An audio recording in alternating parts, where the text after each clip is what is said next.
Eu vou te dar 5 razões para você não colocar Lula e o PT de volta no governo.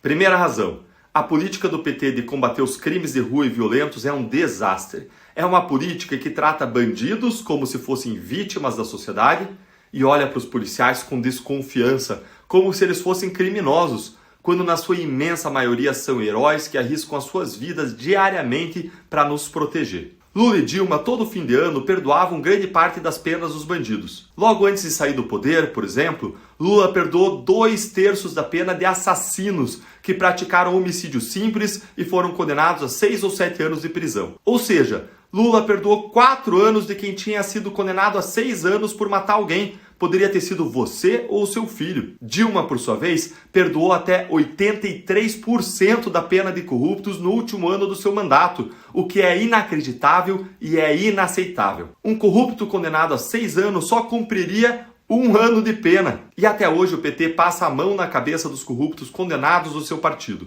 como José Dirceu, enquanto ele persegue, por outro lado, os juízes, os procuradores e os policiais que cumpriram seu dever. A impunidade desses crimes faz eles valerem a pena.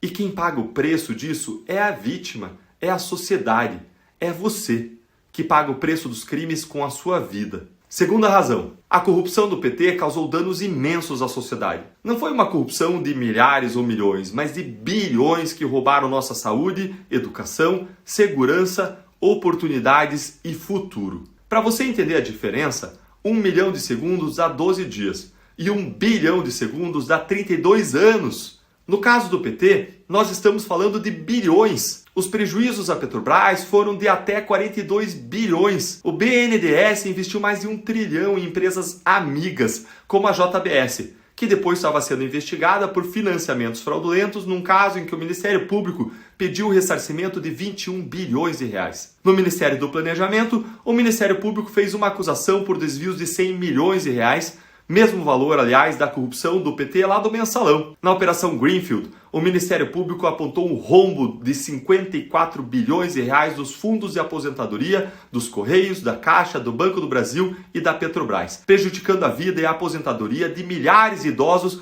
quando eles mais precisavam desses recursos. Terceira razão: nós não estamos falando de casos isolados de corrupção que desviaram milhões, mas de uma normalização da corrupção que prejudicou o desenvolvimento econômico. Debaixo do PT, a corrupção se espalhou e, nas palavras de um ministro do Supremo Tribunal Federal, onde a gente destampava, a gente achava a corrupção. O PT sistematizou e organizou o saque contra os brasileiros. Foram presos os presidentes da Petrobras, Banco do Brasil, Eletronuclear, Petros, Valec, Fundo da Caixa e BNDES, diretores da Petrobras, tesoureiros do PT, ministros da Economia, líderes do governo do PT na Câmara e Senado, presidente e vice-presidente da Câmara dos Deputados do PT, o ministro-chefe da Casa Civil, braço direito do Lula e muitos outros, numa longa lista de pessoas investigadas e acusadas de nos saquear. A sistematização da corrupção prejudicou o desenvolvimento econômico de várias formas. Investimentos eram feitos para construir elefantes brancos, como estádios que nunca mais seriam usados,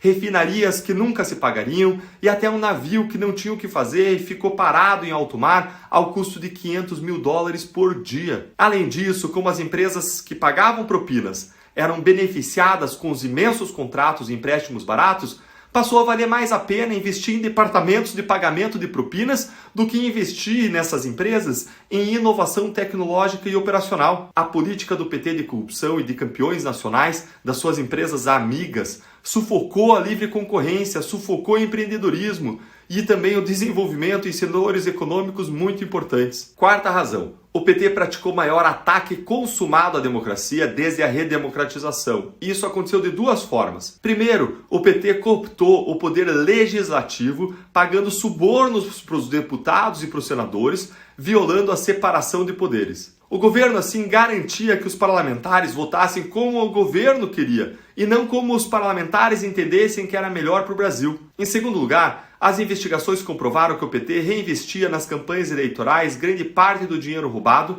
e vários estudos já demonstraram que quanto mais dinheiro vai numa campanha, maior é a chance do candidato se eleger ou se reeleger. O plano do PT era de espalhar e perpetuar o seu poder. Lembre que apenas um ex-governador tinha 100 milhões de dólares em contas no exterior, o que equivale a R$500 milhão ao dinheiro de hoje. Se esse dinheiro é investido em campanhas eleitorais, é muito difícil para qualquer concorrente ganhar. Lembre ainda que o ex-ministro de Integração Nacional do Lula e vice-presidente da Caixa da Dilma tinha mais de 50 milhões de reais num apartamento em Salvador. E é possível que existissem muitos outros desses apartamentos por aí. Isso foi um atentado consumado e gravíssimo contra a democracia, que é coerente com o apoio que o PT dá a ditaduras como Venezuela, Cuba e Nicarágua.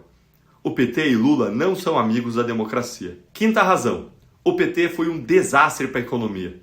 A política econômica intervencionista do PT aumentou a dívida do país e nos conduziu à maior crise econômica da história no final do governo Dilma. 8 milhões de pessoas foram jogadas para baixo da linha de pobreza e a mortalidade infantil, que vinha se reduzindo há muito tempo, aumentou. Quando nós olhamos o crescimento do país no governo Lula, ele ficou na posição 19 dentre 30 presidentes, ou seja, pior do que a média. Dilma, por sua vez, foi a terceira pior da história. O governo do PT teve a sorte de acontecer num período em que o Brasil recebeu muito dinheiro em razão do chamado boom das commodities, e ainda assim os nossos avanços foram muito menores do que o avanço dos outros países em desenvolvimento. Entre 1994 e 2016, o PIB do Brasil cresceu 31%. Enquanto a média dos países emergentes foi de 152%, ou seja, 5 vezes mais. Nós crescemos menos também do que a média dos países da América Latina e da OCDE. Embora a desigualdade viesse caindo antes do governo do PT, a desigualdade não caiu entre 2001 e 2015, com base em dados do Wealth and Income Database. Essas 5 razões demonstram que o retorno do PT e do Lula ao governo representa um desastre moral e econômico. Eu tenho ressalvas, sim, em relação ao atual governo, e eu sempre vou defender, de modo independente, qualquer que seja o governo, a democracia, as instituições, os direitos humanos, a imprensa, a liberdade de expressão, o amor, o respeito a todas as pessoas, a verdade e as políticas públicas com base em evidências. Agora, por tudo que eu expus e por minha visão de mundo conservadora, eu entendo que o pior que pode acontecer para o país é o retorno do Lula e do PT para o governo. Ou melhor, o retorno deles para a cena do crime.